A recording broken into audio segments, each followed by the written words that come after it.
بسم اللہ الرحمن الرحیم۔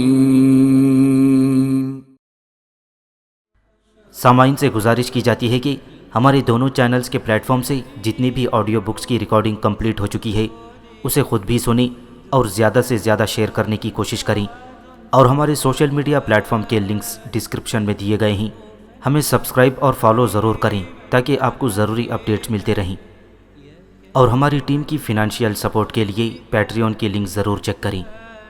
جزاک اللہ۔ ارطغرل الغازی، سلطنت عثمانیہ کی بنیاد رکھنے والے کائی قبیلے کی جدوجہد کی داستان۔ حصہ اول، ایپیسوڈ 7۔ ارطغرل اپنے جانبازوں اور شہزادہ نعمان کے اہل خانہ سمیت حلب روانہ ہو چکا تھا۔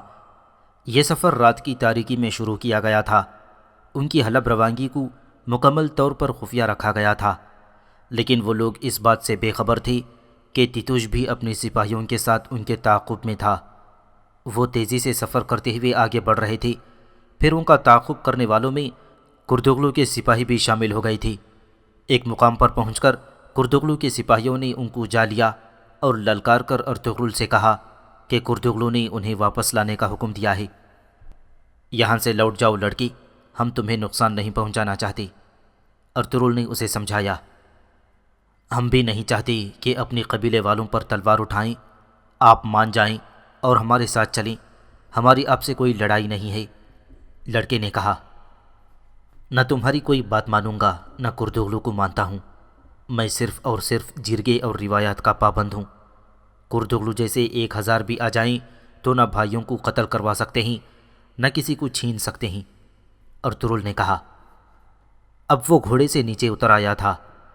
بابر اور روشان نے بھی اس کی پیروی کی تھی۔ وہ اپنے قبیلے کے لوگوں کا خون نہیں بہانا چاہتے تھے، لہٰذا انہوں نے دست بدست لڑائی شروع کر دی اور کچھ ہی دیر میں تعاقب کرنے والے نوجوانوں کو بے بس کر کے ان کے ہاتھ پشت پر باندھ دیے۔ اس کام سے فارغ ہو کر ارطغرل، روشان اور بابر اپنے گھوڑوں پر سوار ہوئے اور وہاں سے روانہ ہو گئے۔ کچھ ہی فاصلے پر عارفین، حلیمہ اور اس کے اہل خانے کے ہمراہ موجود تھا۔ ان کے جاتے ہی تیتوش اپنی سپاہیوں کے ساتھ جھاڑیوں کے عقب سے باہر نکل آیا۔ وہ اس موقع سے بھرپور فائدہ اٹھانا چاہتا تھا، لہٰذا اس نے اپنی سپاہیوں کے ساتھ مل کر قبیلے کے تمام نوجوانوں کو جان سے مار ڈالا۔ وہ اپنی سازش میں کامیاب ہو چکا تھا۔ اب اس نے ایک سلیبی سپاہی کو قلعے میں بھیج کر مزید کمک طلب کر لی، کیونکہ وہ ارطغرل کو ہر حال میں روکنا چاہتا تھا۔ جیسے ہی تیتوش قائی نوجوانوں کی لاشیں چھوڑ کر آگے بڑھا، کردغلو بھی البارکو اور دیگر سپاہیوں کے ساتھ صورتحال کا جائزہ لینے اس طرف آ نکلا تھا۔ اپنے سپاہیوں کی لاشیں دیکھ کر کردغلو کی آنکھوں میں چمک سی آ گئی تھی۔ لاشیں دیکھتے ہی اس شیطان صفت نے ایک نیا منصوبہ تیار کر لیا تھا۔ ایک سپاہی کی پشت میں پیوست سلیبی تیر نکال کر اسے یہ بھی معلوم ہو گیا تھا کہ یہ سلیبیوں کی کارروائی تھی۔ کردغلو نے جلدی سے اس تیر کو چھپا لیا۔ جب وہ قبیلے میں واپس پہنچا تو جرگے کا آغاز ہو چکا تھا۔ کردغلو بھی البارکو کے ہمراہ جرگے میں پہنچ گیا، جہاں گلدارو سرداری کی مسند پر بیٹھا تھا۔ جرگہ شروع ہوا تو گلدارو نے بلند آواز میں کردغلو سے بائی بورا کے بارے میں دریافت کیا۔ وہ جان چکا تھا کہ بائی بورا کو قتل کر دیا گیا تھا، اس کی لاش نہر کے کنارے مل گئی تھی۔ گلدارو کے سوال پر کردغلو بالکل خاموش رہا تو گلدارو نے جواب دیا، ٹھیک ہے، آپ خاموش رہیں، میں خود بتا دیتا ہوں۔ بائی بورا کل رات نہر کے کنارے مردہ حالت میں پڑا ہوا ملا تھا۔ یہ خبر سنتے ہی قبیلے کے معززین آپس میں سرگوشیاں کرنے لگے۔ سیدھی بات کرو، کیا پوچھنا چاہتے ہو تم گلدارو؟ البارکو نے سخت لہجے میں کہا۔ خاموش رہو البارکو، زبان بند رکھو اپنی، تمہارا آقا بھی چپ رہے گا، آج بس میں بولوں گا۔ تم لوگوں نے قبیلے میں شر ڈالا، طرح طرح کی چالیں چلیں، ان مہمانوں کے خیموں پر پتھراؤ کروا دیا۔ بولو کردغلو، ہماری قبائلی روایتیں مہمانوں پر پتھراؤ کی اجازت دیتی ہیں؟ مطلب پر آؤ گلدارو، کل تک چچا کہتے زبان نہیں سوکھتی تھی تمہاری، آج مجھ سے جواب طلب کرو گے؟ کردغلو نے سخت لہجے میں کہا۔ سلیمان شاہ کے مرنے سے پہلے ہی انہیں مردہ قرار دے کر قبیلے والوں سے اپنی بیعت لینے کی کوشش نہیں کی تم نے؟ قبائلی روایات میں جواب طلبی جرگے کا اور جواب دینا سردار کا فرض ہے، گلدارو نے کہا۔ اب ہمیں کل کے بچے بتائیں گے قبائلی روایتیں۔ ہاں، جرگے کے روبرو ہر بات کا جواب دینا آتا ہے ہمیں۔ تم سردار کی طرح جواب طلب کر رہے ہو، مگر اپنی امانت میں دیے گئے کارواں کی حفاظت تو نہ کر سکے۔ بائی بورا کی موت پر سوال جواب تو کر رہے ہو، لیکن ارطغرل کا کارنامہ بھی تو بتاؤ۔ کردگلو اٹھ کھڑا ہوا اور جرگے سے مخاطب ہوا۔ میرے قبیلے کے معزز لوگوں، ارطغرل نے قبیلے کے 5 سپاہی قتل کر دیے ہیں۔ خاموش ہو جاؤ، گلدارو دہاڑا۔ کارواں کی حفاظت میں ناکام رہنے والا گلدارو ہو یا قبیلے والوں کا قاتل ارطغرل، مجھ سے کوئی جواب طلب نہیں کر سکتا۔ کردگلو نے ٹکاسا جواب دیا تھا۔ خاموش ہو جاؤ، حد ادب کردگلو۔ کوئی سردار زادوں پر ایسے گھٹیا الزام نہیں لگا سکتا۔ اپنی اوقات میں رہو تم۔ چچا دلی دمیر گلدارو کی حمایت میں بولے تو البار کو بھی آپے سے باہر ہو گیا تھا۔ سکون سے چچا دمیر، سکون سے۔ گلدارو نے انہیں بیٹھنے کا اشارہ کیا۔ میری باتیں بالکل سچ ہیں صاحبوں، اللہ شاہد ہے۔ ارطغرل نے رات سلیمان شاہ کے مہمانوں کو اغوا کر لیا تھا۔ وہ انہیں کہاں لے گیا یہ نہیں معلوم۔ یہ پتہ لگانے کے لیے کہ وہ انہیں کہاں لے کر جا رہا ہے، میں نے اس کے پیچھے چند آدمی لگا دیے۔ افسوس کہ صبح ان 5 کی لاشیں ملی ہیں۔ کردگلو نے تفصیل بتائی۔ جھوٹ، فریب اور مکاری سے قبیلے میں پھوٹ ڈالنے کے بہت ماہر ہو تم کردگلو۔ بابا کی اس حالت کا فائدہ اٹھاتے ہوئے شرم نہیں آ رہی تمہیں؟ گلدارو، ہرگز دھوکہ نہ دینا کہ تمہیں یہ سب معلوم نہیں۔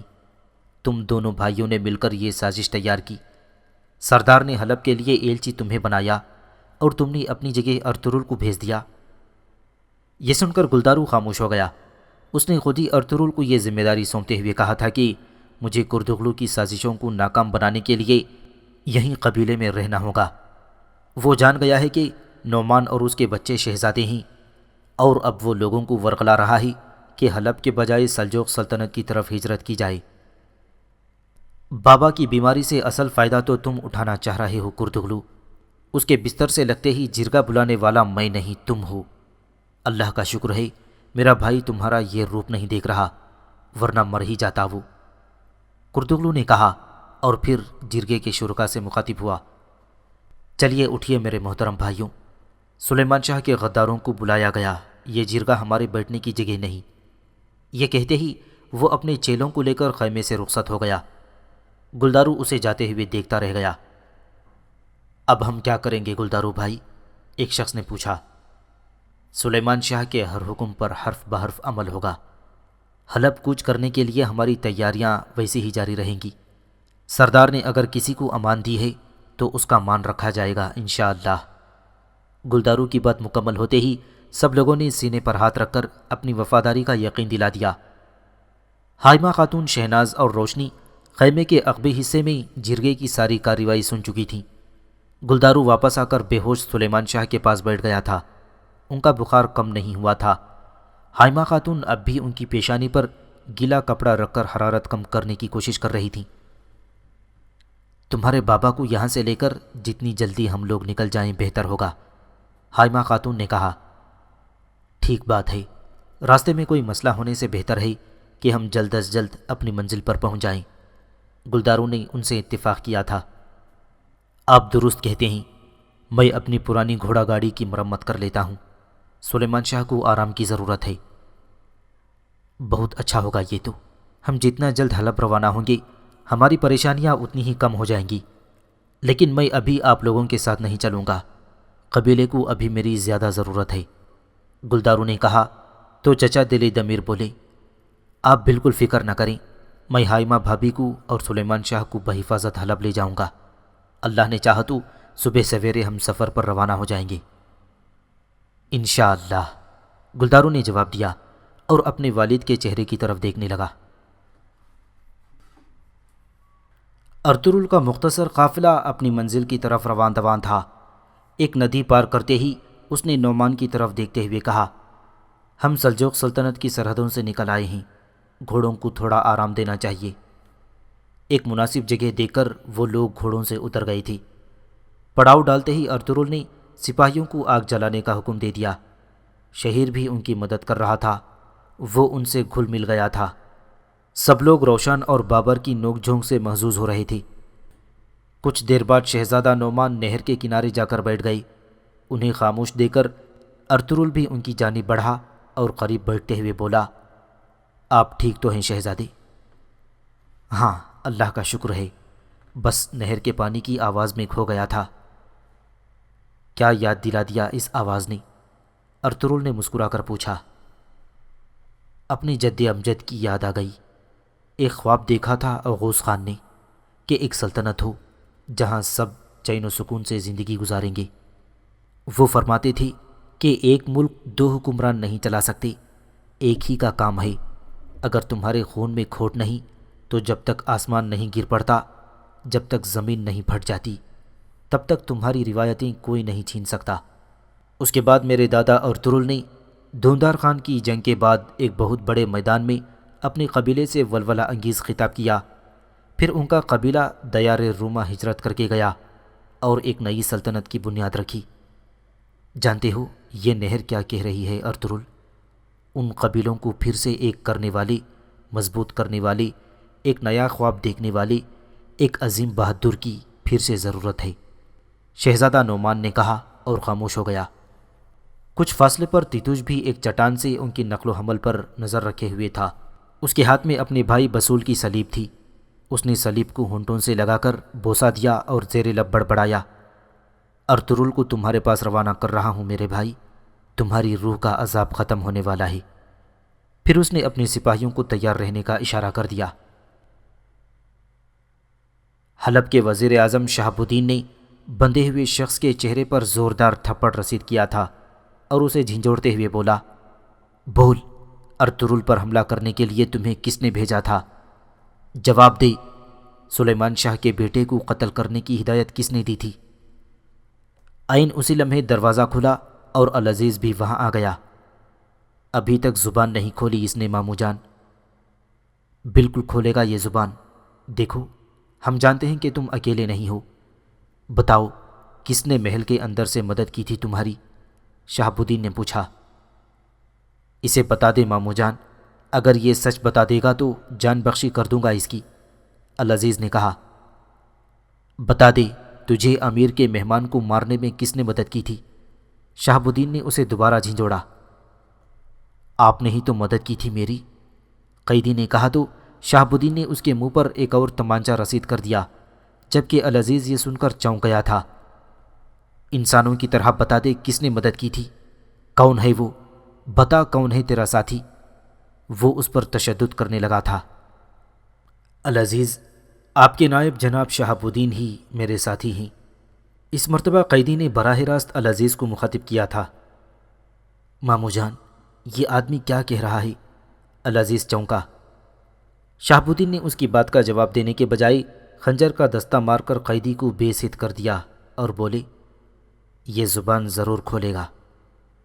لیکن شہاب الدین نہیں جانتے تھے کہ اس قیدی نے العزیز کے دماغ میں شک کا بیج بو دیا تھا۔ سب لوگ باہر چلے گئے تو ایک کنیز جس نے اپنا چہرہ نقاب سے ڈھانپ رکھا تھا، قیدی کا کھانا لے کر اندر داخل ہوئی اور تشت کو اس کے سامنے رکھ دیا۔ پھر اس نے اپنے نقاب میں چھپائی ہوئی زہر کی ایک گولی نکالی اور اس کی طرف بڑھاتے ہوئے کہا، جنت میں یسوع مسیح انتظار کر رہے ہیں تمہارا۔ جیسے انہوں نے دنیا میں اذیتیں جھیلی تھیں، اسی طرح تم نے بھی بہت جھیل لی ہیں۔ یہ کیا ہے؟ قیدی نے پوچھا۔ زہر، یہ سیدھا تمہیں خداوند کے پاس لے جائے گا، کنیز نے کہا۔ جب میں دوبارہ تمہیں دکھائی دوں تو سمجھ لینا اسے پھانکنے کا وقت آ گیا ہے۔ یہ کہہ کر کنیز نے نقاب گرایا اور واپس چلی گئی۔ قیدی کی سانسیں تیز ہو گئی تھیں۔ وہ ہتھیلی پر رکھی ہوئی اس موت کو غور سے دیکھ رہا تھا جو اسے دنیا کی دکھوں سے آزاد کرنے والی تھی۔ پھر اس نے مٹھی بھینچ لی اور گہری سانسیں لینے لگا۔ سلیبی قلعے میں موجود جانباز پیغام ملتے ہی تیتوش کی مدد کے لیے روانہ ہو گئی تھی، تو ایلینورا ایک مرتبہ پھر ماریو سے اپنے باپ کے بارے میں پوچھنے لگی۔ بابا سب سے زیادہ آپ پر بھروسہ کرتے تھے ماریو، میں بھی آپ پر بھروسہ کرتی ہوں۔ یہ تو آپ کی نوازش ہے ایلینورا، ماریو نے کہا۔ چچا سے بھی زیادہ بھروسہ کرتی ہوں، ایلینورا نے ادھر ادھر دیکھتے ہوئے کہا۔ تو ماریو نے کہا، میں آپ سے گزارش کرتا ہوں کہ مجھے استاد اعظم سے زیادہ اہمیت نہ دیں۔ تیتوش نے جانے سے پہلے قلعے میں موجود ایک زندان کا ذکر کیا تھا۔ بابا کو مارنے سے پہلے انہیں کسی زندان میں ڈالا گیا تھا کیا؟ ایلنورا نے پوچھا۔ مجھے نہیں معلوم، محترم تیتوش ہی بتا سکیں گے، انہی سے پوچھیں آپ، ماریو نے معذرت کر لی۔ بابا کے مرنے تک آپ ان کے ساتھ ہی رہے، مگر کسی زندان کا نہیں بتایا آپ نے۔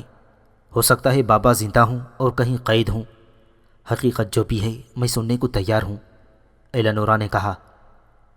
نہیں، یہ اب دونوں کے لیے۔ ماریو اپنی زبان پر قابو نہ رکھ سکا۔ ہم دونوں، بابا اور میں؟ ایلنورا چونکی۔ نہیں نہیں، میں آپ کی اور محترم تیتوش کی بات کر رہا تھا۔ آپ بھی مجھے سچ نہیں بتا رہے، ایلنورا نے اسے جھنجھوڑتے ہوئے کہا اور آگے بڑھ گئی۔ اندھا ماریو بے بسی سے اسی جانب دیکھتا رہ گیا تھا جس طرف ایلنورا کے قدموں کی چاپ دور جاتی محسوس ہو رہی تھی۔ کائی قبیلہ ہجرت کی تیاریوں میں مصروف تھا۔ اس دوران آغا جان پر اس بات کا انکشاف ہو گیا کہ ان کے مویشی کسی خطرناک وبائی مرض کا شکار ہو رہے ہیں۔ یہ وہی مرض تھا جسے پھیلانے کے لیے استاد اعظم نے خطرناک عورتوں کو مسلمان علاقوں میں بھیجا تھا۔ ان میں سے ایک عورت کو تو سلیمان شاہ کے حکم پر قتل کر دیا گیا تھا، جبکہ دوسری عورت مویشیوں کے باڑے میں پہنچ کر ان پر بیماری پھیلنے والا پانی چھڑکنے میں کامیاب ہو گئی تھی۔ کائی قبیلے کی ہجرت کی تیاریاں شروع کر دی گئی تھیں۔ لوگ اپنا سامان سمیٹ رہے تھے، وہ جلد از جلد یہاں سے نکل جانا چاہتے تھے۔ چچا دلی دمیر بھی اپنی گھوڑا گاڑی تیار کر رہے تھے، گلدارو خود بھی ان کی مدد میں مصروف تھا۔ اسی لمحے آغا جان گلدارو کے پاس آئے تو ان کے چہرے پر تشویش کے آثار تھے۔ انہوں نے گلدارو کو اپنے ساتھ لیا اور بھیڑوں کے باڑے کی طرف لے گئے۔ پہلے میں سمجھ رہا تھا کہ اس بیماری کا سبب قحط ہے، لیکن معاملہ کچھ اور ہے۔ انہوں نے بھیڑوں کی طرف اشارہ کر دیا۔ کیا بات سامنے آئی ہے؟ گلدارو نے پوچھا۔ وبا۔ وبا؟ تو اب کیا کرنا ہوگا ہمیں؟ گلدارو نے چونک کر کہا۔ میں نے سارا قبیلہ گھوم کر بیمار جانوروں پر لال نشان لگا دیے ہیں، اب انہیں ایک جگہ جمع کر لیا گیا ہے۔ اگر ہم ان سب متاثر کن بھیڑوں کو تلف کر دیں تو شاید اللہ کے حکم سے اس تباہی سے بچ جائیں گے۔ انشاءاللہ آغا جان، انشاءاللہ، گلدارو نے جواب دیا تھا۔ آپ جو مناسب سمجھیں کریں اور کوئی بھروسے کا آدمی ساتھ لگا لیں، پہلے ہی کافی مسئلے ہو چکے ہیں، اب یہ نئی آفت نہ آ جائے۔ خیر رہے گی انشاءاللہ، گلدارو نے کہا اور واپس چچا دلی دمیر کے پاس آ گیا۔ وقت بہت کم تھا، تھوڑی سی غفلت برتنے پر وبا قبیلے کو اپنے لپیٹ میں لے سکتی تھی، لہٰذا آغا جان نے اسی رات ضروری اقدامات کر کے متاثرہ بھیڑوں کو تلف کر دیا۔ تمام کام بہت احتیاط سے کیا گیا تھا، لیکن وہ سب اس بات سے بے خبر تھے کہ وبا سے متاثرہ ایک بھیڑ کا بچہ ایسا بھی ہے جسے قبیلے کی ایک معصوم بچی گود میں اٹھائے گھوم رہی ہے۔ ناصر سیڑھیاں چڑھتا ہوا دکان کی بالائی منزل پر پہنچا تو استاد اعظم اور مارکوس پہلے سے ہی اس کے منتظر تھے۔ اسے دیکھتے ہی استاد اعظم نے بےتابی سے پوچھا، کیا صورتحال ہے ناصر؟ محل کے چپے چپے پر ہمارے لوگ تعینات کیے جا چکے ہیں میرے آقا، ناصر نے اس کے ہاتھ پر بوسہ دیتے ہوئے کہا۔ اور وہ نائب حکومت شہاب الدین؟ استاد اعظم نے پوچھا۔ شہاب الدین سائے کی طرح اپنے بھانجے کے ساتھ رہتا ہے، مگر اسے زیر کرنے کے لیے بھی منصوبہ تیار ہے، ناصر نے مسکرا کر کہا۔ بہت اچھے، عنقریب تمام مسلمان دارالخلافہ سے مرنے والوں کی دل خراش چیخیں بلند ہونے والی ہیں۔ ہر ملک اپنے ہمسایہ ملک سے مدد کی بھیک مانگے گا۔ حلب سے آنے والے تمام مکتوبات کے جوابوں پر العزیز کی مہر ضرور ہوگی، مگر یہ سب تمہارے لکھے ہوئے ہونے چاہیے۔ یاد رکھنا، صلیبی لشکر کی یلغار ہونے سے پہلے تمام مسلمان حکمرانوں کے محلوں میں تمہارے مخبر تعینات ہو جانے چاہیے۔ استاد اعظم نے اسے نئی ہدایات دیں تو ناصر جھک کر ادب سے بولا، سمجھ گیا میرے آقا، آپ بے فکر ہو جائیں، اور کوئی حکم نہیں تو اجازت دیں مجھے، کہیں ایسا نہ ہو انہیں میرے نہ ہونے کا احساس ہو جائے۔ کائی لوگوں کے معاملے کا کیا کیا تم نے؟ سلیمان شاہ کے قبیلے کو ہماری سرحدوں سے دور رکھنے میں کامیاب ہو بھی سکو گے یا نہیں؟ استاد اعظم نے پوچھا تھا۔ نائب حکومت شہاب الدین کا معاملہ طے پا جائے، وہ مسئلہ بھی خود بخود حل ہو جائے گا میرے آقا۔ تیتوش نے بھی مجھے بڑی یقین دہانی کرائی تھی کہ کائی قبیلے والے کسی صورت ہمارے اتنے قریب آ کر رہنے میں کامیاب نہیں ہوں گے، لیکن وہ تو آج کل میں پہنچنے والے ہیں۔ استاد اعظم نے سخت لہجے میں کہا تھا، میرے آقا، کائی لوگوں کا ہماری سرحد کے اتنا قریب آنا آپ کے لیے پریشانی کا سبب کیوں بنا ہوا ہے؟ زیادہ سے زیادہ 2000 لوگ ہوں گے اس قبیلے میں، تو آپ اتنے فکر مند کیوں ہو رہے ہیں؟ ناصر نے منہ بنا کر شکوہ کر ہی دیا تھا، میں انطاکیہ اور قدس کے لیے جس جنگی حکمت عملی سے صلیبی لشکر تیار کر رہا ہوں، اس میں کبھی نہیں چاہوں گا کہ ہمارے اطراف میں کوئی جنگی جنونی قبیلہ آباد ہو۔ اگر آج ان لوگوں کو نظر انداز کر دیا گیا تو کل ہمارے لیے عذاب بن جائیں گے۔ صلاح الدین ایوبی یاد ہے نا تمہیں؟ وہ عراق کے ایک کسی چھوٹے سے نواحی قصبے میں پیدا ہوا تھا۔ جب وہ جوان ہوا تو نور الدین کے لشکر میں بھرتی ہو گیا اور ترقی کرتا رہا۔ سینکڑوں کمانداروں میں سے ایک کماندار ہو گیا تھا بس، مگر پھر جانتے ہو نا کیا ہوا؟ اگر اسے شروع میں ہی روک دیا گیا ہوتا تو قدس آج یسوع مسیح کے ماننے والوں ہی کے ہاتھ میں ہوتا، اور میں یہاں بیٹھا تم جیسے احمق سے نہ الجھ رہا ہوتا۔ ناصر کو اس کا آخری جملہ بہت ناگوار گزرا تھا، مگر اس نے برداشت سے کام لیا اور دھیمے لہجے میں بولا، جی سمجھ گیا میرے آقا۔ فوراً گھوڑے تیار کرو مارکوس، ہم قلعہ چل رہے ہیں، استاد اعظم نے ساتھی کماندار سے کہا اور آگے بڑھ گیا۔ طویل سفر طے کرنے کے بعد رات گئے استاد اعظم مارکوس کے ہمراہ واپس قلعے میں پہنچا تو ماریو نے اسے کسی مہمان کی آمد کی اطلاع دی جو کمرے خاص میں اس کا منتظر تھا۔ یہ سنتے ہی استاد اعظم آگے بڑھا اور اپنے کمرے میں جا پہنچا۔ آؤ میرے دوست پیٹریچو۔ سامنے بیٹھا ادھیڑ عمر شخص استاد اعظم کے استقبال کے لیے اٹھ کھڑا ہوا۔ اس نے سرخ رنگ کا مسیحی لباس پہن رکھا تھا، اس کے گلے میں صلیب اور سر پر ٹوپی تھی۔ وہ بہت تیز شخص دکھائی دے رہا تھا۔ اسے دیکھتے ہی استاد اعظم کے چہرے پر لمحہ بھر کے لیے ناگواری پیدا ہوئی اور پھر غائب ہو گئی۔ Cardinal Thomas. استاد اعظم بھی گرمجوشی سے آگے بڑھا۔ آپ کی آمد باعث شرف ہے، اطلاع کرا دیتی تاکہ شایع نشان استقبال کیا جاتا۔ یہ سنتے ہی کارڈینل تھامس نے اپنا ہاتھ بوسے کے لیے سامنے کر دیا، مگر استاد اعظم نے ہاتھ کو نظر انداز کرتے ہوئے اسے گلے سے لگا لیا، جس پر کارڈینل تھامس کے چہرے پر ناگواری ظاہر ہوئی۔ پھر اس نے کہا، حلب جانے سے تمہیں روکنا نہیں چاہتا تھا میں۔ آج تو پاپائے اعظم کی آنکھیں اور کان آپ ہی بنے ہوئے ہیں، استاد اعظم نے جواب دیا۔ پاپائے اعظم تمہارے کام کی کافی تعریف کرتے ہیں، مگر کچھ شکوک و شبہات بھی ہیں ان کے دل کے اندر۔ نئی صلیبی جنگ چھیڑنے کے منصوبے سے کچھ خاص متفق نہیں ہیں وہ۔ کارڈینل تھامس نے خبر سنائی۔ تو پھر کس طرح سے قائل ہوں گے وہ؟ استاد اعظم نے پوچھا۔ ان جاہل مسلمانوں نے ہمارے لوگوں سے جو امانتیں چھینی ہیں وہ واپس لینی ہوں گی، اور وہ امانت کہاں ہے تم خود جانتے ہو پیٹریچو، کارڈینل تھامس نے کہا، اور پھر اس کے جواب کا انتظار کیے بغیر اپنے کمرے میں چلا گیا۔ کارڈینل تھامس کے جاتے ہی استاد اعظم سوچ میں ڈوب گیا۔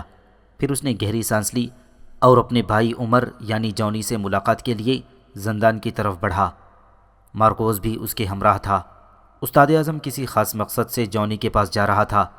زندان میں پہنچ کر اس نے بغور اپنے خستہ حال بھائی کی طرف دیکھا اور کہنے لگا، میرے بھائی، تمہاری وجہ سے ہمارا پورا خاندان ٹکڑے ٹکڑے ہو گیا۔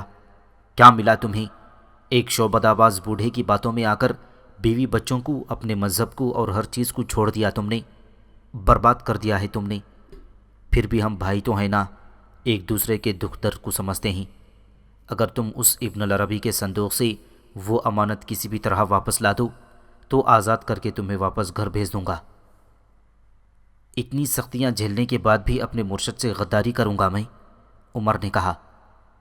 یہ سنتے ہی استاد اعظم آگ بگولا ہو گیا تھا۔ آئندہ مجھ سے کسی نرمی یا ہمدردی کی امید مت رکھنا تم۔ اپنے خداوند سے منہ موڑ کر اپنے ہی مسیحی بھائیوں سے غداری کر کے تم اپنا بھروسہ قائم کر چکے ہو اس جاہل ابن العربی پر۔ اس بھروسے کا فائدہ کیوں نہیں اٹھاتے میرے بھائی؟ میں تم سے وعدہ کرتا ہوں، اس صندوق کی امانت جیسے ہی تم مجھے واپس لا دو گی، اسی وقت تمہارے خاندان سے ملوا دوں گا۔ جانتا ہوں مجھ پر بھروسہ نہیں رہا تمہیں، لہٰذا تمہارا بھروسہ جیتنے کے لیے آج رات میں تمہاری چھوٹی بیٹی سے ملوا سکتا ہوں تمہیں۔ ایلنورا یہاں ہے؟ عمر نے اس کا ہاتھ پکڑنا چاہا، تو استاد اعظم نے جھٹک دیا اور اسے سوچنے کا موقع دے کر باہر چلا گیا۔ زندان کا دروازہ ایک بار پھر بند ہو چکا تھا۔ کمک پہنچتے ہی تیتوش نے ارطغرل اور اس کے ساتھیوں پر حملے کی تیاری کر لی تھی۔ صبح کا وقت تھا، سب لوگ ابھی سو رہے تھے۔ حلیمہ جب بیدار ہوئی تو کچھ فاصلے پر بیٹھے ارطغرل کو دیکھ کر اس کی جانب بڑھنے لگی۔ وہ اپنی باری کے مطابق پہرا دے رہا تھا۔ حلیمہ اس کے پاس آ کر بیٹھ گئی۔ ارطغرل فضاؤں میں کچھ تلاش کرتا ہوا بولا، حلیمہ، میں نے زندگی میں ہزاروں مشکلیں دیکھی ہیں، ایمانی طاقت سے ان کا مقابلہ بھی کیا ہے، لیکن اس جیسے حالات کبھی نہیں دیکھے۔ یوں محسوس ہوتا ہے صلیبی اور منگول ہم پر ٹوٹ پڑے ہیں، جیسے بھوکے دسترخوان پر ٹوٹ پڑتے ہوں۔ آپ ٹھیک کہتے ہیں ارطغرل صاحب، مسلمانوں کے پاس سلجوق سلطنت کی صورت میں آخری سلطنت بچی ہے۔ منگولوں اور صلیبیوں کی نظر میں یہ بھی کھٹک رہی ہے، اور وہ اسے ختم کرنے کے درپے ہیں تاکہ اتحاد کی آخری امید بھی مسلمانوں سے چھین لی جائے۔ اس سے قبل کہ ارطغرل کوئی جواب دیتا، کچھ فاصلے پر چھپے ہوئے تیتوش کی کمان سے نکلنے والا تیر بجلی کی سی تیزی سے حلیمہ کے کندھے میں پیوست ہو گیا تھا۔ تیر کھاتے ہی حلیمہ چکرا کر زمین پر گرنے لگی تو ارطغرل نے اسے اپنی باہوں میں سمیٹ لیا۔ تیتوش اپنا نشانہ خطا ہونے پر چونک گیا تھا۔ اس نے تیر حلیمہ نہیں بلکہ ارطغرل کی جانب پھینکا تھا، مگر حلیمہ اچانک سامنے آ گئی تھی۔ ساتھ ہی اس نے اپنے سپاہیوں کو حملے کا اشارہ کر دیا۔ وہ ارطغرل کو سنبھلنے کا موقع نہیں دینا چاہتا تھا۔ ارطغرل مسلسل حلیمہ کو ہوش میں لانے کی کوشش کر رہا تھا، لیکن صلیبیوں کو اپنی جانب بڑھتا دیکھ کر وہ فوراً چوکس ہو گیا تھا۔ اس نے حلیمہ کو ایک چٹان کی اوٹ میں لٹا دیا۔ اسی دوران شہزادہ نعمان بھی اپنی بیٹی کے قریب پہنچ گیا اور تڑپ کر اسے پکارنے لگا، جلدی کرو، پیچھے سے نکلو، بچھڑ گئے تو حلب میں ملتے ہیں۔ ارطغرل نے اپنے ساتھیوں کو ہدایت کی۔ صلیبیوں کی تعداد کافی زیادہ تھی۔ حلیمہ کی حالت ایسی نہیں تھی کہ ارطغرل ان سے الجھ کر مزید وقت ضائع کرتا۔ اسی دوران شہیر اپنی زخمی بہن کو دیکھ کر آپا آپا پکارتا ہوا اس کی طرف بھاگا تو نورگل نے اسے راستے میں ہی روک لیا۔ میرے ساتھ چلو، ہمیں فوراً یہاں سے نکلنا چاہیے، جلدی بھاگو۔ عارفین نے بھی تلوار اور ڈھال سنبھال لی تھی۔ شہزادہ نعمان نے سہارا دے کر حلیمہ کو گھوڑے پر سوار ہونے میں مدد کی۔ وہ بھاگ رہے ہیں میرے آقا، تیتوش کے ایک خادم نے نورگل اور شہیر کی طرف اشارہ کیا تو وہ انہیں دیکھتے ہی چونک گیا۔ ارطغرل تو ابھی خود مشکل میں پھنسا ہوا ہے، آؤ پہلے چھوٹے شہزادے کو پکڑتے ہیں، استاد اعظم خوش ہو جائیں گے اسے دیکھ کر، تم جلدی سے گھوڑے لاؤ۔ وہ اپنی تیر کمان اٹھا کر دوسری طرف بڑھا۔ صلیبی چٹانوں سے اتر کر اس کے سروں پر پہنچ چکے تھے۔ روشن اور بابر بھی ان کا راستہ روکنے کے لیے تیار کھڑے تھی۔ جیسے ہی وہ قریب پہنچے، انہوں نے اپنی تلواریں نکال لیں اور جواں مردی سے ان کا مقابلہ کرنے لگے۔ اسی وقت ایک صلیبی سپاہی نے ارطغرل پر نیزے سے حملہ کر دیا تو ارطغرل نے نیزہ چھین کر الٹا اسی پر وار کر دیا۔ وہ شیر کی طرح ان سے لڑ رہا تھا، لیکن اس کا دھیان اب بھی گھوڑے پر سوار حلیمہ کی جانب تھا، جو درد کی شدت سے کراہتے ہوئے گھوڑے سے گرنے والی تھی۔ عارفین بھی تلوار بازی کے جوہر دکھاتے ہوئے صلیبیوں کو جہنم رسید کر رہا تھا۔ صلیبیوں کی تعداد میں اضافہ ہوتا چلا جا رہا تھا۔ وہ ہر طرف سے انہیں گھیرنے کی کوشش کر رہے تھے، جبکہ حلیمہ کی حالت تیزی سے غیر ہو رہی تھی۔ آپ نکلے یہاں سے شہزادے، میں آپ کے پاس پہنچ جاؤں گا، ارطغرل نے شہزادہ نعمان سے کہا تو وہ حلیمہ کو لے کر وہاں سے رخصت ہو گئی۔ میدان میں اب گھمسان کی جنگ جاری تھی۔ ارطغرل اور اس کے ساتھی صلیبیوں کو ناخن چنے چبوا رہے تھے۔ میدان جنگ صلیبی سپاہیوں کی لاشوں سے بھرتا چلا جا رہا تھا۔ ان لوگوں سے فارغ ہوتے ہی ارطغرل گھوڑے پر سوار ہوا اور حلیمہ سلطان کے تعاقب میں روانہ ہو گیا تھا۔ اس کے ساتھی بھی صلیبیوں سے نمٹ کر روانگی کے لیے تیار تھے۔ جلد ہی ارطغرل شہزادہ نعمان تک پہنچنے میں کامیاب ہو گیا۔ حلیمہ اپنے والد کے ساتھ ہی گھوڑے پر سوار تھی۔ اس کا خون تیزی سے بہہ رہا تھا۔ شہزادہ نعمان بھی اس بات پر پریشان تھا۔ ان حالات میں آگے بڑھنا مناسب نہیں، آئیں کچھ دیر رک جاتے ہیں، ارطغرل نے انہیں کہا اور پھر ایک درخت کے سائے میں گھوڑے روک دیے۔ حلیمہ کی حالت کافی خراب تھی، مگر وہ یہاں زیادہ دیر رک نہیں سکتی تھی۔ صلیبی تعاقب کر کے آسانی سے ان تک پہنچ سکتے تھی۔ چنانچہ یہی فیصلہ کیا گیا کہ جلد از جلد حلب پہنچنے کی کوشش کی جائے۔ ارطغرل ان کے ساتھ حلب روانہ ہو گیا تھا، لیکن وہ نہیں جانتا تھا کہ تیتوش نورگل اور شہیر کو گرفتار کرنے میں کامیاب ہو گیا ہے۔ اے مقدس ماں، میری زندگی کے اندھیرے دور کر دے۔ بابا اگر زندہ ہیں اور ہم سے ملنا مقدر میں ہے تو کوئی راستہ نکال دے۔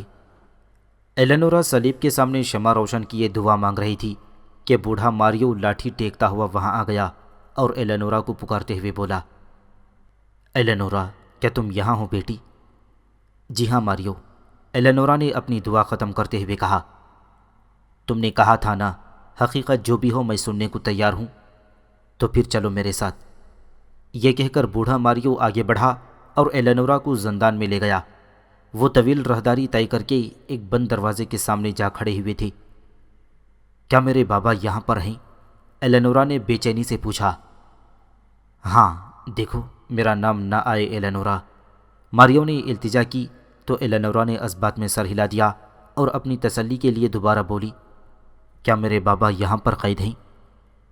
ہاں، ماریو نے دوبارہ کہا اور قید خانے کا دروازہ کھول دیا۔ ایلینورا تیزی سے اندر داخل ہو گئی اور اپنے بابا کو آوازیں دیتی ہوئی اس مضبوط آہنی دروازے کی طرف دوڑنے لگی جس کے دوسری جانب جونی بھی اپنی بیٹی کا نام لے کر اسے پکار رہا تھا۔ ایلینورا نے جلدی سے دروازے میں موجود ایک چھوٹی سی کھڑکی کھولی اور اپنے باپ کا چہرہ دیکھتے ہی آپ دیدہ ہو گئی۔ بابا، مجھے بتایا گیا تھا کہ آپ برسوں پہلے ہی مر چکے ہیں۔ برسوں سے تم سے ملنے کی آس تھی، اسی آس نے تو مجھے زندہ رکھا ہوا تھا بیٹی۔ وہ اپنی بیٹی کے ہاتھ پر بوسہ دیتے ہوئے رو دیا تھا۔ بابا، آپ قید کیوں ہیں؟ چچا نے بتایا تھا کہ آپ مر گئے ہیں۔ کیا چچا کو معلوم ہے کہ آپ یہاں قید ہیں؟ ان کو کہتی ہوں، وہ فوراً آپ کو یہاں سے نکال لیں گے۔ اب تو امی بھی اس دنیا میں نہیں رہی ہیں۔ ایلینورا نے روتے ہوئے کہا تھا۔ اس سے قبل کہ وہ اپنی بات مکمل کر پاتی، عقب سے آنے والے مارکوز نے تیز دھار خنجر اس کے پہلو میں گھوم دیا اور پھر ایلینورا آخری بار اپنے بابا کو مدد کے لیے پکار کر زمین پر گر پڑی تھی۔ بوڑھا جونی زندان کے اندر بیٹی کے اس وحشیانہ قتل پر کرب سے چلا اٹھا تھا، لیکن اس کی فریاد محض بازگشت بن کر اسی زندان کی دیواروں سے ٹکراتی ہوئی دم توڑ گئی تھی۔ مارکوس اپنا کام مکمل کر کے واپس جا چکا تھا۔ اسی زندان کے دروازے میں اس وقت استاد اعظم بھی موجود تھا۔ وہ چاہتا تو اسی وقت عمر کو موت کے گھاٹ اتار سکتا تھا، لیکن استاد اعظم عمر کے ذریعے ابن العربی سے جو امانت حاصل کروانا چاہتا تھا، اس لیے عمر کا زندہ رہنا بہت ضروری تھا۔ قائی قبیلے کے لوگوں نے سلیمان شاہ کو نیک دعاؤں کے ساتھ حلب رخصت کر دیا تھا۔ حائمہ خاتون روشنی اور شاہینہ بھی ان کے ہمراہ تھیں، جبکہ شہناز حائمہ خاتون کی ہدایت پر وہیں گلدارو کے پاس رک گئی تھی، کیونکہ شہناز امید سے تھی اور اس کا یوں طویل سفر کرنا مناسب نہیں تھا۔ کردغلو بھی اس موقع پر اپنے نیک جذبات لے کر سلیمان شاہ کو رخصت کرنے پہنچ گیا تھا، لیکن کسی نے اس پر توجہ نہیں دی تھی۔ شہاب الدین دوسرے روز پھر اس قیدی کے سامنے موجود تھا۔ قیدی کو زہر مہیا کرنے والی کنیز بھی اسے کھانا دینے کے بہانے وہیں پہنچ چکی تھی۔ شہاب الدین قیدی کے مقابل جا کر بیٹھ گیا تھا اور گھورتے ہوئے سخت لہجے میں بولا، آج اگر تم نے اپنی زبان نہ کھولی تو بخدا تیری لاش اٹھے گی یہاں سے۔ کنیز اس وقت شہاب الدین کے عقب میں کھڑی تھی اور قیدی پر نظریں جمائے ہوئے تھی۔ جانتا ہوں محل میں تیرا کوئی ساتھی ضرور موجود ہے، اس کا نام بتا، جان بخشی ہو جائے گی۔ جیسے ہی شہاب الدین کا سوال مکمل ہوا، کنیز نے وہیں سے قیدی کو اپنی جان لینے کا اشارہ کر دیا۔ اگلے ہی لمحے قیدی نے مٹھی میں موجود زہر کی گولی منہ میں ڈال لی تھی۔ اس سے قبل کہ شہاب الدین صورتحال کو سمجھ پاتا، قیدی زہر کی گولی نگل چکا تھا۔ اس کے منہ سے جھاگ نکلنا شروع ہو گیا تھا۔ یہ کیا ہو گیا اسے میرے آقا؟ کنیز گھبرائی ہوئی آواز میں بولی۔ زہر کھا لیا اس نے۔ کہاں سے ملا زہر اسے؟ یہاں تمہارے علاوہ کون آیا تھا؟ اس نے کنیز سے سوال کیا۔ نہیں میرے آقا، سوائے محافظوں کے کوئی نہیں جانتا کہ یہ اس کمرے میں بند ہے۔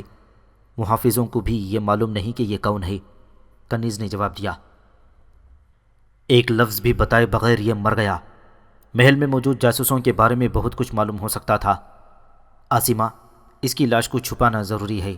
جس نے بھی اسے زہر دیا تھا وہ اس کی موت کی تصدیق کرنے ضرور یہاں آئے گا۔ میرے آقا، مناسب خیال کرے تو اس لاش کو چھپانے کا معاملہ مجھ پر چھوڑ دیں، عاصمہ نے چہرے سے نقاب ہٹاتے ہوئے کہا۔ جب محافظوں کا پہرا تبدیل ہوگا تو میں اس کی لاش ٹھکانے لگوا دوں گی۔ عاصمہ، میں زندگی بھر تمہارا احسان مند رہوں گا۔ شہاب الدین کے دل و دماغ سے ایک بوجھ سا اتر گیا تھا۔ پہلے بھی جان بچا چکی ہو میری، اور اب بھی میری خاطر اپنی جان خطرے میں ڈال رہی ہو۔ حق کی راہ پر اور اپنے فرض کی ادائیگی میں کسی قسم کی قربانی سے دریغ نہ کرنا میرے لیے باعث شرف ہے آقا۔ آپ میرا یقین رکھیں، اس کا جو بھی غدار ساتھی ہے اللہ نے چاہا تو وہ بھی انجام کو پہنچے گا۔ عاصمہ نے ادب اور عزم سے کہا تو شہاب الدین اسے ستائشی نظروں سے دیکھتا ہوا واپس چلا گیا۔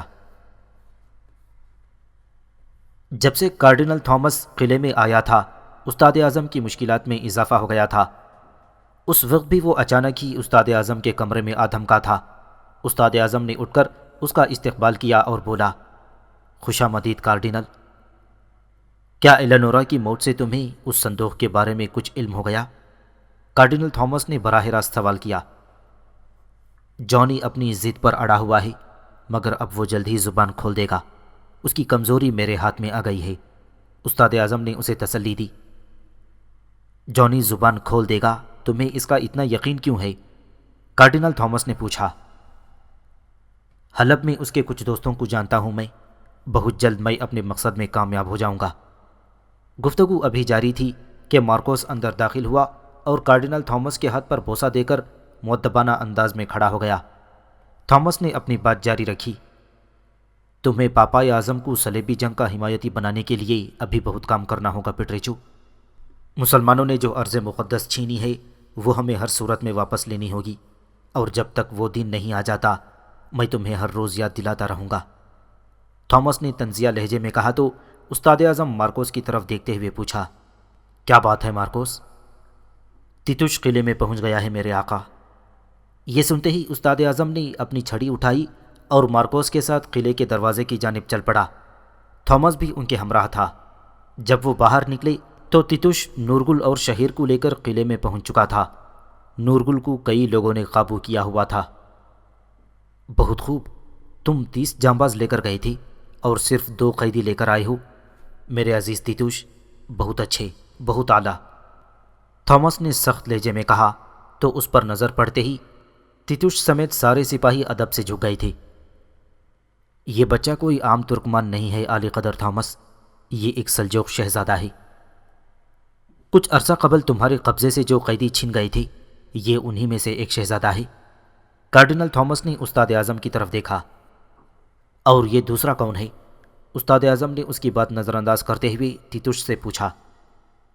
میں تمہاری موت ہوں، نورگل نے تیتوش کے بولنے سے پہلے ہی شیر کی طرح گرج کر کہا اور محافظوں کی گرفت سے آزاد ہو کر استاد اعظم کی طرف لپکا تھا، لیکن تیتوش نے اس کے گلے میں بندھی ہوئی رسی کھینچ کر روک لیا تھا۔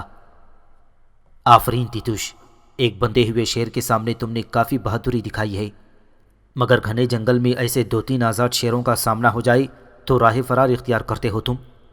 پھر کارڈینل تھامس استاد اعظم کی طرف متوجہ ہوا۔ میں تھوڑی دیر کے لیے قلعے سے باہر جا رہا ہوں، آتے ہی میں یہ امانتیں واپس لے لوں گا، یاد رہے ان کا بہت دھیان رکھنا۔ خداوند آپ کو خیریت سے لوٹائے، استاد اعظم نے کہا اور تھامس آگے بڑھ گیا۔ مہمان شہزادے کو میں لے جاؤں گا اور اسے بھی محل میں ہی رکھو، آپے سے باہر ہونے والا یہ ترکمان دیکھے گا کہ کیسے انسان اپنی موت کی التجا کرتا ہے۔ استاد اعظم نے غصے سے نورگل کو دیکھتے ہوئے کہا اور آگے بڑھ گیا۔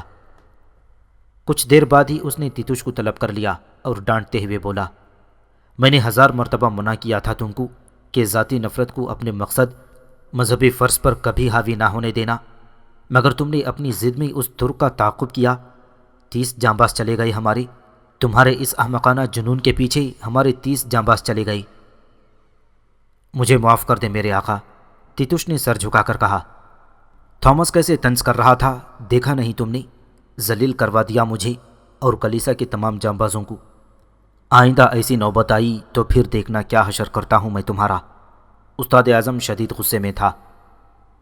اب نہیں آئے گی میرے آقا، ارطغرل حلب جا رہا تھا، میں نے آپ کی وجہ سے اس کا پیچھا کیا، تیتوش نے کہا۔ قائی قبیلے کا ایلچی بن کر العزیز کے پاس جا رہا ہوگا پھر تو؟ استاد اعظم سوچ میں پڑ گیا۔ میں تمہیں آخری موقع دے رہا ہوں تیتوش، حکم کیجئے مجھے کیا کرنا ہوگا؟ تیتوش نے پوچھا۔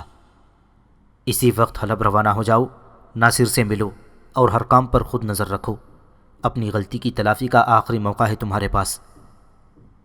جیسا آپ کا حکم میرے آقا، تیتوش نے سینے پر ہاتھ رکھ کر ایک نئے ولولے کے ساتھ کہا اور دروازے کی طرف بڑھ گیا۔ حلب پہنچتے ہی ارطغرل شہزادہ نعمان اور حلیمہ کو شیخ ابن العربی کی قیامگاہ پر لے گیا تھا۔ روشن اور بابر پہلے ہی وہاں پہنچ چکے تھے اور ان کی وجہ سے پریشان دکھائی دے رہے تھے۔ نور گل کہاں ہے؟ حلیمہ کو بستر پر لٹاتے ہی ارطغرل نے ان دونوں سے پوچھا، لیکن وہ دونوں خاموش رہے۔ ارطغرل سمجھ گیا تھا کہ ضرور کچھ غلط ہوا ہی۔ اس سے پہلے کہ وہ کچھ کہتا، ایک درویش نے انہیں حلیمہ کو درگاہ لے جانے کی ہدایت کر دی، جہاں اس کے علاج کے لیے طبیبہ کو بلایا گیا تھا۔ جلد ہی وہ درگاہ پہنچ گئی۔ وہاں موجود ایک ماہر طبیبہ نے حلیمہ کے جسم سے تیر نکال کر مرہم لگا دیا۔ اب اس کی حالت خطرے سے بہتر ہو گئی تھی۔ بہت دیر بعد جب اسے ہوش آیا تو وہ نیم بے ہوشی میں بھی شہیر کو یاد کر رہی تھی جو نورگل کے ساتھ تھا۔ یا اللہ، کرم فرما دے حلیمہ پر، یا اللہ اسے جلد صحت یاب کر دے۔ ارطغرل اس کی صحت یابی کے لیے دعا گو تھا۔ طبیبہ نے بتایا تھا کہ کل تک اس کی حالت سنبھل جائے گی۔ یہ معلوم ہونے پر ارطغرل نے شہزادہ نعمان کو اس کے پاس چھوڑا اور خود شیخ ابن العربی سے ملاقات کے لیے درویش کے ہمراہ درگاہ سے باہر نکل گیا تھا۔ مرحبا، خوش آمدید میرے فرزند، شیخ ابن العربی نے محبت سے ارطغرل کا استقبال کیا تھا۔ آپ کی زیارت میرے لیے شرف ہے۔ ارطغرل ان کے قریب بیٹھ گیا تھا۔ اللہ شفا دی، میرے پیرزادے نے ساری صورتحال بتا دی ہے۔ انہوں نے ارطغرل کے میزبان کی طرف اشارہ کیا۔ حضرت، جب میں پہلی بار حلب آیا تھا تو اس وقت صلیبی سازشوں نے مجھے جان سے مارنے کی کوشش کی تھی، مگر آپ کی بر وقت مدد سے بچ گیا۔ آپ میرے خواب میں بھی تشریف لائی تھی۔ میں تو کچھ نہیں میرے بیٹے، سب اللہ کا کرم ہے، اس کی رحمت سے کبھی مایوس نہ ہونا۔ یاد رکھنا ارطغرل، اپنا راز سینے میں رکھنے والا خود بھی چین سے رہتا ہے اور اپنا راز بھی محفوظ رکھتا ہے۔ سمجھ گیا حضرت، ارطغرل نے کہا۔ اسی لمحے دروازہ کھلا اور شہاب الدین بھی شیخ ابن العربی سے ملنے وہاں پہنچ گئی تھی۔ آؤ شہاب الدین۔ ابن العربی نے محبت سے استقبال کیا تو شہاب الدین تعظیم بجا لاتے ہوئے ان کے پاس بیٹھ گئی اور ہاتھ پر بوسہ دیا۔ شہاب الدین کو وہاں دیکھ کر ارطغرل کو خوشگوار حیرت ہوئی تھی۔ رب اپنی بے پایاں رحمت برسائے تم لوگوں پر۔ سلطان شیخ عبد القادر جیلانی فرماتے تھے، پرندے ہمیشہ اپنے ہم جنسوں کے ساتھ اڑتے ہیں، شاہین شاہینوں کے ساتھ اور کوے کووں کے ساتھ۔ ہمارا کام تو بس شاہینوں کو ایک جگہ جمع کر دینا ہے۔ آج سے آپ دونوں ایک دوسرے کی طاقت بنیں گے۔ بہتر ہوگا کہ آپ دونوں کچھ گفتگو کر لیں اہم معاملات پر۔ یہ کہہ کر ابن العربی اٹھے اور اپنے مریدوں کے ساتھ وہاں سے رخصت ہو گئے۔ صلیبی آپ کو کیوں مارنا چاہتے تھے؟ شہاب الدین نے براہ راست پوچھا تو ارطغرل تفصیل سے انہیں سارے واقعات سنانے لگا۔ کائی قبیلے پر وبائی حملے کی بات درست ہے کیا؟ شہاب الدین نے کچھ سوچ کر کہا۔ وبائی حملہ؟ ارطغرل چونکا۔ مجھے بھی حیرانی ہوئی تھی سن کر۔ ہمارے کماندار ناصر کو اپنے مخبروں کے ذریعے یہ اطلاع ملی تھی، شہاب الدین نے بتایا۔ میں جب قبیلے سے نکلا تھا تو ایسا کچھ نہیں تھا، لیکن ہم نے ایک بار قبیلے کے کھانے میں وبائی دوا ملانے والی ایک عورت کو ضرور پکڑا تھا۔ اس نے بتایا تھا کہ وہ صلیبیوں کی بھیجی ہوئی ہے۔ ارطغرل نے یاد کرتے ہوئے کہا۔ لعنت ہو ان پر، ہر جگہ ان لوگوں نے پنجے گاڑ دیے ہیں۔ میرے قبیلے میں وبا پھیلنے کی خبر مجھ سے پہلے حلب پہنچ گئی۔ اس کا مطلب ہے کہ صلیبی ہی اس کام میں ملوث ہیں۔ ناصر پر آپ کتنا بھروسہ کرتے ہیں؟ ارطغرل نے شہاب الدین کی طرف دیکھا۔ میں اب اس محل میں کسی پر بھروسہ نہیں کرتا ارطغرل، شہاب الدین نے دکھ سے کہا۔ مجھ پر جس آدمی نے حملہ کیا تھا میں نے اسے پکڑ لیا تھا، مگر جیسے ہی وہ میری گرفت سے نکل کر بھاگا ناصر نے اسے قتل کر دیا، ارطغرل نے کہا۔ وہ صرف زخمی ہوا تھا، میں نے اس سے خود تفتیش کی تھی، افسوس کہ اس نے کل میرے سامنے زہر پھانک لیا۔ شہاب الدین نے گہری سانس لی۔ تو آپ کے ذہن میں یہ کیا ہے؟ ارطغرل نے پوچھا۔ صبح العزیز سے ناصر کے بارے میں بات کرتا ہوں، میرا بھانجا اس بار ضرور بات کی تہ تک پہنچ جائے گا، شہاب الدین نے کہا تو ارطغرل خاموش ہو گیا۔ قبیلے میں وبا کے اثرات اب انسانوں میں بھی ظاہر ہونا شروع ہو گئی تھی۔ اس کی پہلی شکار وہی معصوم بچی تھی جو بیمار بھیڑ کے بچے سے کھیلتی رہی تھی۔ طبیبہ نے معائنہ کرنے کے بعد سب کو اس سے دور رہنے کی ہدایت کر دی تھی، جس پر بچی کے والدین بہت گھبرا گئے تھے۔ کائی قبیلے میں وبا سے متاثرہ لوگوں کی تعداد بڑھتی چلی جا رہی تھی۔ اس بات پر آغا جان ہی نہیں، گلدارو بھی پریشان تھا۔ آغا جان یہ معلوم کر چکے تھی کہ اس وبا کو پھیلنے کی وجہ وہ بھیڑ کا بچہ تھا جسے ایک معصوم بچے نے چھپا لیا تھا، ورنہ وہ لوگ تو وبا سے متاثرہ تمام بھیڑوں کو تلف کر چکے تھے۔ اب کیا ہوگا آغا جان؟ کل صبح تو ہمیں کوچ کرنا ہے۔ گلدارو کے لہجے میں تشویش تھی۔ محترم، ان لوگوں کے حالات اس قابل نہیں کہ سفر کر سکیں، ان میں سے شاید چند ایک ہی زندہ بچ سکیں گے، آغا جان نے کہا۔ تو کیا ہم انہیں یہیں چھوڑ جائیں گے؟ گلدارو چونکا۔ میں ان کے ساتھ ہی رک جاؤں گی۔ جانتی ہوں ان کا کوئی علاج معالجہ نہیں کیا جا سکتا، مگر کچھ تو ان کی تکلیف کم ہو سکتی ہے تیمارداری سے۔ قریب کھڑی طبیبہ نے اپنی خدمات پیش کر دیں۔ یہ تجویز سن کر گلدارو اور آغا جان نے بھی رضامندی کا اظہار کر دیا تھا۔